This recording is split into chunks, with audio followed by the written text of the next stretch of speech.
This demonstration that you're watching right here was from yesterday. It was led by the group Behind Enemy Lines.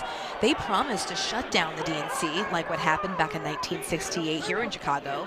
There was also an opposing protest that started up, and so police held a line of sorts to keep the groups separate at that time. And along these lines, we're joined now by Anthony Riccio, former First Deputy Superintendent with CPD, also the Director of Public Safety for Monterey Security. Thanks for joining us again. Thank you for having me. Good morning. Good morning. So last time we talked, you gave officers a good grade for how we've seen them respond. We know they've been trained for these type of situations. I'm curious to hear from you what it's like on the ground for these officers making it sometimes really split-second decisions. Right. So, and that's absolutely true. The protest that we saw yesterday was what we call a pop-up protest. It's not a permanent event. So there's no route that's predetermined. There's no estimated crowd size that's predetermined. So it's really a challenge for the police department because you're constantly trying to adjust your manpower. You're kind of moving on the fly. We saw a lot of running of the officers in groups. We saw a lot of repositioning and stuff. So it really is kind of a challenge when an event like that pops up, so to speak. The officers that are out there, a lot of them are new. It's a young department. And a lot of the officers that are out there right now were hired after the 2020 riots. So they're really not battle tested, if you will. So it's a challenge for the supervisors to keep reminding them of their training. And it's stressful. I'll tell you, I think back to NATO back in 2012, I was out there and you saw a lot of people, very antagonistic protesters. They get in your face, they yell and scream at you, they say very personal insults. They're really trying to elicit a response from you. And it's not an easy thing for anybody, even a trained police officer, to kind of restrain themselves, maintain their composure, and maintain their professionalism. They did a great job doing it yesterday, but there's a lot of DNC left. And there's a lot of protests left. So it's going to be a challenge to continue that moving forward.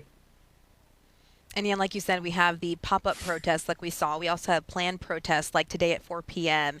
So we'll see how that goes. But I do want to touch on, you mentioned the young department. We also have the toll right now that this could take on an officer. We were talking about long hours, canceled days off, things being thrown at them. What's the strategy going into day 3 here?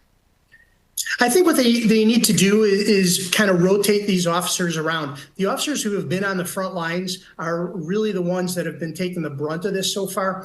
And a good strategy, and we did this in NATO, is to rotate those officers. Those guys that you're seeing out there on the front line are really taking the brunt of the insults of the antagonists, sometimes having things thrown at them. And it wears on you. It wears on anybody, quite frankly. So those officers need to be rotated around. They need to get some fresh officers to the front lines, maybe give those guys a break, take them off the front line for a little while, and just kind of rotate people around so you have fresh bodies out there, fresh faces.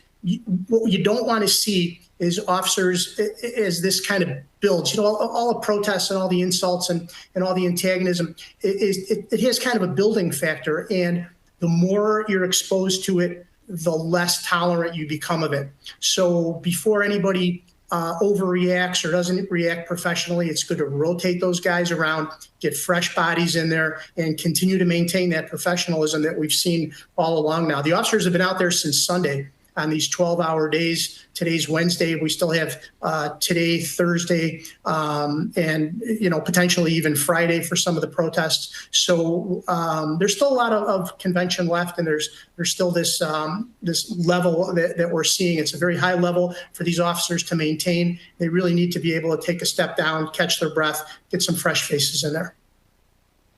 And lastly, I wanted to ask you, I know you've been in the middle of this as an officer. I've been in the middle of these type of protests that have just gone out of control as a reporter.